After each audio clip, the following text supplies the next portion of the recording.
বিংশ শতাব্দীর গোধূলি লগ্নে .com স্টার্টআপের গর্জনকারী শব্দ এবং অপ্রকাশিত তথ্যের ঘোলাটে কুয়াশার মধ্যে স্ট্যানফোর্ডের দুই পিএইচডি ছাত্র ল্যারি পেজ এবং সার্জাই ব্রিন ওয়ার্ল্ড ওয়াইড ওয়েবের বিশৃঙ্খলা নিয়ন্ত্রণের জন্য যাত্রা শুরু করেছিলেন। একটি সংকীর্ণ ডর্ম রুমে গবেষণা প্রকল্প হিসাবে যা শুরু হয়েছিল তা শীঘ্রই একটি সর্বব্যাপী শক্তিতে পরিণত হবে, যা কেবল ইন্টারনেটকে পুনরায় সংজ্ঞায়িত করবে না, বরং মানব জ্ঞানকেও নতুন আকার দেবে। এই শক্তি ছিল গুগল। বছরটি ছিল 1998। ইন্টারনেট ভয়াবহ গতিতে বৃদ্ধি পাচ্ছিল, কিন্তু তথ্য অনুসন্ধান করা কম্পাস ছাড়াই সমুদ্রে ডুব দেওয়ার মতো ছিল। প্রাথমিক সার্চ ইঞ্জিনগুলি প্রাসঙ্গিকতার জন্য হোঁচট খেয়েছিল, অশোধিত পরিমাপ অনুসারে পৃষ্ঠাগুলিকে র্যাঙ্ক করেছিল। পেজ এবং ব্রিন একটি মৌলিক ধারণা চালু করেছিলেন যার নাম পেজ র্যাঙ্ক, একটি অ্যালগরিদম যা ওয়েব পৃষ্ঠাগুলিকে একাডেমিক উদ্ধৃতি হিসাবে বিবেচনা করে পরিমাণের চেয়ে গুণমানকে মূল্যায়ন করে। এটি কেবল চালাকি ছিল না, এটি বিপ্লবী ছিল। গুগলের সার্চ ইঞ্জিন কেবল তথ্য সংগঠিত করত না, এটি উদ্দেশ্য প্রত্যাশা করত। এর ন্যূনতম ইন্টারফেসটি সেই যুগের বিশৃঙ্খল পোর্টালগুলির সম্পূর্ণ বিপরীতে দাঁড়িয়েছিল। কোনো ঝলমলে ব্যানার ছিল না, কোনো বিভ্রান্তি ছিল না, কেবল একটি শান্ত জলজলে কার্সার যা কোনো প্রশ্নের উত্তর দেওয়ার জন্য অপেক্ষা করছিল। অত্যাশ্চর্য গতি এবং অদ্ভুত নির্ভুলতার সাথে গুগল বিশ্বের প্রশ্নের উত্তর দিতে শুরু করেছিল এবং বিশ্ব তা লক্ষ্য করছিল। মেনলো পার্কের একটি সাধারণ গ্যারাজ থেকে, যেখানে এটি আনুষ্ঠানিকভাবে প্রতিষ্ঠিত হয়েছিল, গুগল তার উল্কাপিণ্ডের মতন উত্থান শুরু করে। গুগল কোম্পানিটি জনপ্রিয় হতে খুব বেশি সময় লাগায়নি। দৈনন্দিন ভাষায় একটি ক্রিয়াপদে পরিণত হয় তা।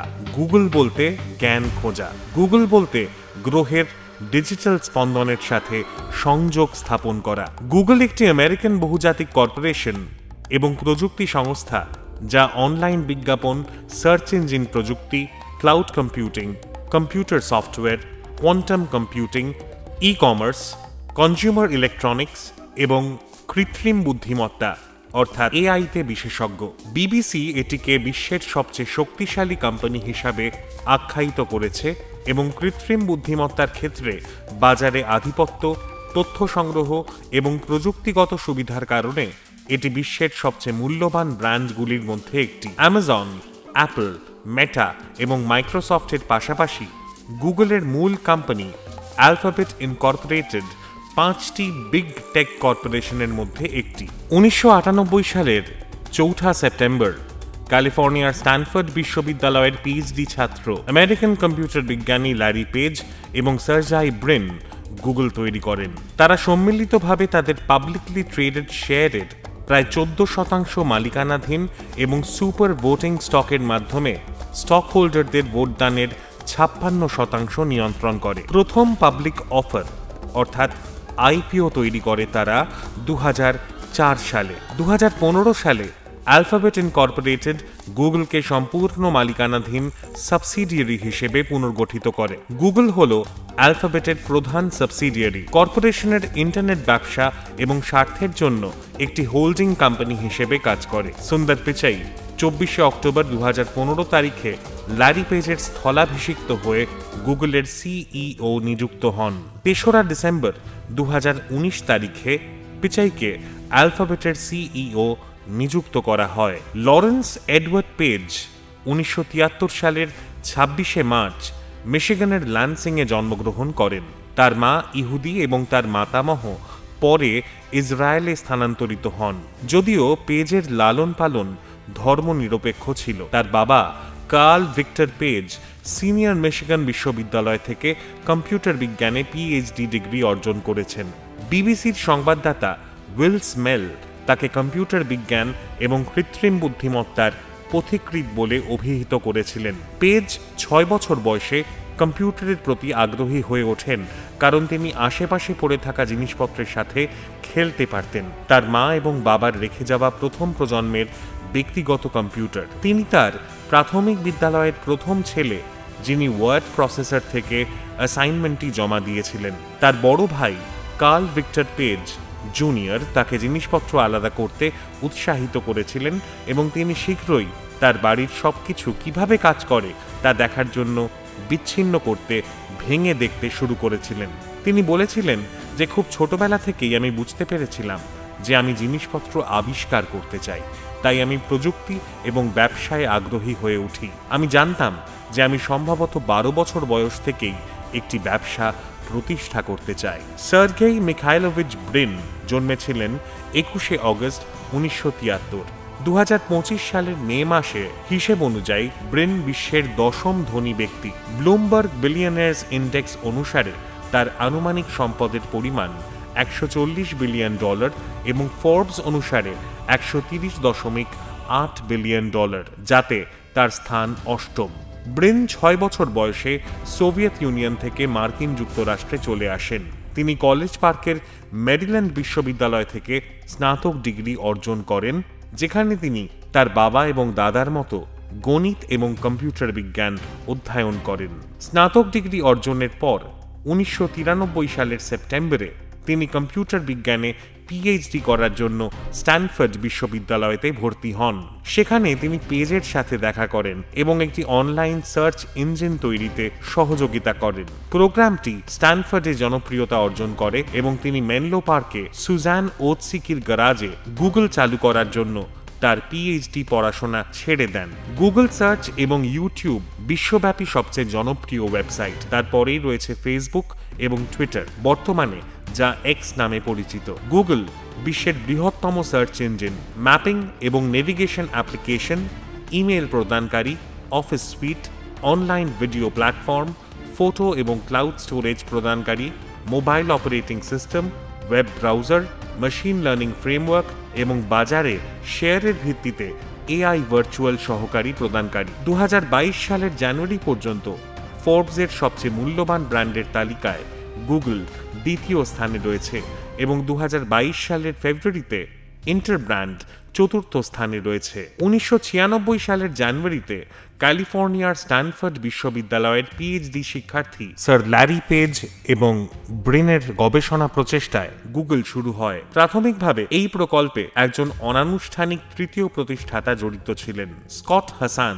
যিনি মূল প্রধান প্রোগ্রামার ছিলেন এবং যিনি গুগল সার্চ ইঞ্জিনের কোডের বেশিরভাগ অংশ তৈরি করেছিলেন। কিন্তু গুগল আইনত একটি কোম্পানি হিসেবে অন্তর্ভুক্ত হওয়ার আগেই তিনি চলে যান। হাসান রোবোটিক্সে ক্যারিয়ার গড়তে শুরু করেন 2006 সালে উইলো গ্যারাজ প্রতিষ্ঠার মাধ্যমে। পেজ এবং ব্রিন নতুন সার্চ ইঞ্জিনটিকে ব্যাকরাব ডাকনাম দেন, কারণ এটি একটি সাইটের গুরুত্ব নির্ধারণের জন্য ব্যাকলিঙ্ক হিসেবে ব্যবহার করা হয়। পেজ এবং ব্রিন হাসান এবং অ্যালান স্টেরেনবার্গকে গুগলের উন্নয়নে গুরুত্বপূর্ণ হিসেবে উল্লেখ করেন। 1998 সালের অগস্টে গুগলে প্রাথমিকভাবে $100,000 বিনিয়োগ করেছিলেন। এই প্রাথমিক বিনিয়োগ কোম্পানিটিকে এমনভাবে সংগঠিত করতে অনুপ্রাণিত করেছিল যাতে অর্থ ব্যবহার করা যায়। পেজ এবং ব্রিন ডেভিড শেরিটনকে সহায়তার জন্য ডেকেছিলেন, কারণ তার স্ট্যানফোর্ডে একটি কাছাকাছি অফিস ছিল এবং তারা জানতেন যে তার স্টার্টআপ দক্ষতা রয়েছে। সম্প্রতি তিনি তার সহপ্রতিষ্ঠিত ফার্ম গ্রানাইট সিস্টেমসকে $220 বিলিয়ন সিসকোর কাছে বিক্রি করেছেন।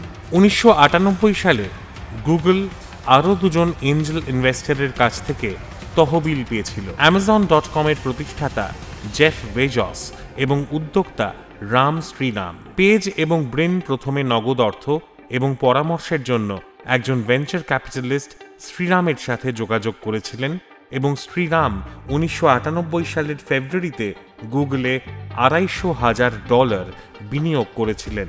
শ্রীরাম বেজসকে চিনতেন কারণ অ্যামাজন জঙ্গলি অধিগ্রহণ করেছিল, যেখানে শ্রীরাম ছিলেন সভাপতি। শ্রীরাম বেজসকে গুগল সম্পর্কে বলেছিলেন। গুগল 19 অগস্ট 2004 সালে একটি আইপিও দিয়ে জনসাধারণের কাছে প্রকাশ্যে আসে। সেই সময় পেজ, ব্রিন এবং স্মিথ 20 বছর ধরে 2024 সাল পর্যন্ত গুগলে সহযোগিতা করার প্রতিশ্রুতি দিয়েছিলেন। ফার্মটি GWGL টিকার নাম দিয়ে ন্যাসড্যাক জাতীয় বাজারে আত্মপ্রকাশ করে। প্রতি শেয়ার $85 মূল্যে 1,96,05,052টি শেয়ার অফার করে। চুক্তির আন্ডাররাইটার মর্গান স্ট্যানলি এবং ক্রেডিট সুইস দ্বারা তৈরি একটি সিস্টেমের মাধ্যমে অনলাইনে নিলাম ফরম্যাটে শেয়ারগুলি অফার করা হয়েছিল। $1.67 বিলিয়ন এই চুক্তি গুগলের বাজার মূলধন $23 বিলিয়নেরও বেশি বৃদ্ধি করেছে। 9 অক্টোবর 2006 তারিখে গুগল $1.65 বিলিয়ন গুগল স্টক দিয়ে ইউটিউব কিনে নেয়। 20 জুলাই 2007 তারিখে গুগল এফসিসির সেলুলার স্পেকট্রাম নিলামে $4.6 বিলিয়ন দরপত্র জমা দেয়। 11 মার্চ 2008 তারিখে গুগল ডাবলিংকের জন্য $3.1 বিলিয়ন প্রদান করে, যা ওয়েব প্রকাশক এবং বিজ্ঞাপন সংস্থাগুলির সাথে গুরুত্বপূর্ণ অংশীদারিত্ব অর্জন করে। 2011 সালের মধ্যে গুগল প্রতিদিন 3 বিলিয়নেরও বেশি প্রশ্নের সমাধান করে। এই কাজের চাপ পরিচালনা করার জন্য গুগল বিশ্বজুড়ে 11টি ডেটা সেন্টার স্থাপন করে, যার প্রতিটিতে কয়েক হাজার সার্ভার থাকে। এই ডেটা সেন্টারগুলি গুগলকে তার পরিবর্তনশীল কাজের চাপ আরও কার্যকরভাবে পরিচালনা করতে সক্ষম করে। 2011 সালের মে মাসে গুগলের মাসিক অন্যান্য ভিজিট প্রথমবারের মতো 1 বিলিয়নে পৌঁছয়। 2012 সালের মে মাসে গুগল এখন পর্যন্ত সবচেয়ে বড় অধিগ্রহণ করে। $12.5 বিলিয়ন মোটোরোলা মোবিলিটি কিনে নেয়। এই ক্রয়ের উদ্দেশ্য ছিল গুগলকে মোবাইল ফোন এবং ওয়্যারলেস প্রযুক্তিতে মোটোরোলার বিশাল পেটেন্ট পোর্টফোলিও অর্জনে সহায়তা করা। অন্যান্য সংস্থা, বিশেষ করে অ্যাপল এবং মাইক্রোসফটের সাথে তার বর্তমান পেটেন্ট লড়াইয়ে গুগলকে সুরক্ষিত রাখা এবং অ্যান্ড্রয়েড অবাধে বিক্রি চালিয়ে যাওয়ার অনুমতি দেওয়া। চ্যাটজিপিটির সাফল্য এবং এআই প্রতিযোগিতায় গুগলের অবস্থান হারাচ্ছে। এই আশঙ্কার পর গুগলের ঊর্ধ্বতন ব্যবস্থাপনা একটি কোড রেড এবং একটি নির্দেশিকা জারি করে যে তার সমস্ত গুরুত্বপূর্ণ পণ্য, যাদের 1 বিলিয়নেরও বেশি ব্যবহারকারী, কয়েক মাসের মধ্যে জেনারেটিভ এআই অন্তর্ভুক্ত করতে হবে। 2023 সালের মার্চ মাসে চ্যাটজিপিটির দ্রুত উত্থানের প্রতিক্রিয়ায় গুগল একটি জেনারেটিভ কৃত্রিম বুদ্ধিমত্তা চ্যাটবট অর্থাৎ বার্ড বা জেমিনাই চালু করে। 2023 সালের মে মাসের প্রথম দিকে গুগল ওহাইওতে আরও 2টি ডেটা সেন্টার তৈরির পরিকল্পনা ঘোষণা করে। কলম্বাস এবং ল্যাঙ্কাস্টারে নির্মিত এই সেন্টারগুলি কোম্পানির সরঞ্জামগুলিকে শক্তিশালী করবে, যার মধ্যে এআই প্রযুক্তিও রয়েছে। উক্ত ডেটা হাবটি কলম্বাসের কাছে ইতিমধ্যেই চালু থাকা কেন্দ্রে যোগ করবে, যার ফলে ওহাইওতে গুগলের মোট বিনিয়োগ $2 বিলিয়ন বেশি হবে। 7 মে 2025 তারিখের তথ্য অনুযায়ী গুগলের মূল কোম্পানি অ্যালফাবেট ইনকর্পোরেটেড গুগলের বাজার মূলধন আনুমানিক $1.88 ট্রিলিয়ন মার্কিন। এই মূল্যায়ন এটিকে বিশ্বব্যাপী শীর্ষ 5টি মূল্যবান কোম্পানির মধ্যে স্থান দেয়, যা প্রযুক্তি খাতে এর উল্লেখযোগ্য প্রভাবকে প্রতিফলিত করে। 2024 সালে অ্যালফাবেটের আর্থিক কর্মক্ষমতা শক্তিশালী প্রবৃদ্ধি প্রদর্শন করেছে। বার্ষিক আয় $307.39 বিলিয়ন পৌঁছেছে, যা পূর্ববর্তী বছরগুলির তুলনায় উল্লেখযোগ্য বৃদ্ধি। তা সত্ত্বেও কোম্পানিটি চ্যালেঞ্জের মুখোমুখি হয়েছে, যার মধ্যে রয়েছে চতুর্থ প্রান্তিকের আয়ের প্রত্যাশায় সামান্য ব্যর্থতা এবং ধীর ক্লাউড বৃদ্ধি, এবং 2025 সালের জন্য প্রত্যাশার চেয়ে বেশি মূলধন ব্যয় নিয়ে উদ্বেগ। উইজ অধিগ্রহণের ঘোষণা দেয়, যা এখন পর্যন্ত তাদের সবচেয়ে বড় চুক্তি। এই পদক্ষেপের লক্ষ্য হল গুগলের ক্লাউড সুরক্ষা অফারগুলিকে শক্তিশালী করা, যা ক্লাউড পরিষেবা বাজারে তার অবস্থান উন্নত করার জন্য কোম্পানির বৃহত্তর কৌশলের সাথে সামঞ্জস্যপূর্ণ। সংক্ষেপে, অ্যালফাবেট ইনকর্পোরেটেডের বর্তমান বাজার মূলধন $1.88 ট্রিলিয়ন প্রযুক্তি শিল্পে তার স্থায়ী নেতৃত্বকে প্রতিফলিত করে, যা তার বিস্তৃত পণ্য পোর্টফোলিও, কৌশলগত বিনিয়োগ এবং উদ্ভাবনের প্রতি প্রতিশ্রুতি দ্বারা চালিত।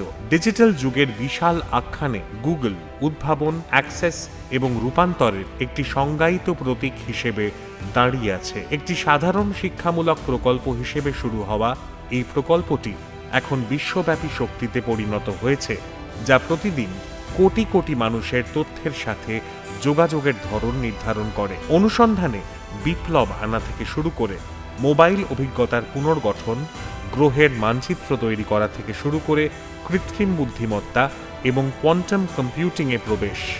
গুগল প্রযুক্তি কি অর্জন করতে পারে তার সীমানা ক্রমাগত ঠেলে দিয়েছে। ডিজিটাল যুগের বিশাল আখ্যানে গুগল উদ্ভাবন, অ্যাক্সেস এবং রূপান্তরের একটি সংজ্ঞায়িত প্রতীক হিসেবে দাঁড়িয়ে আছে।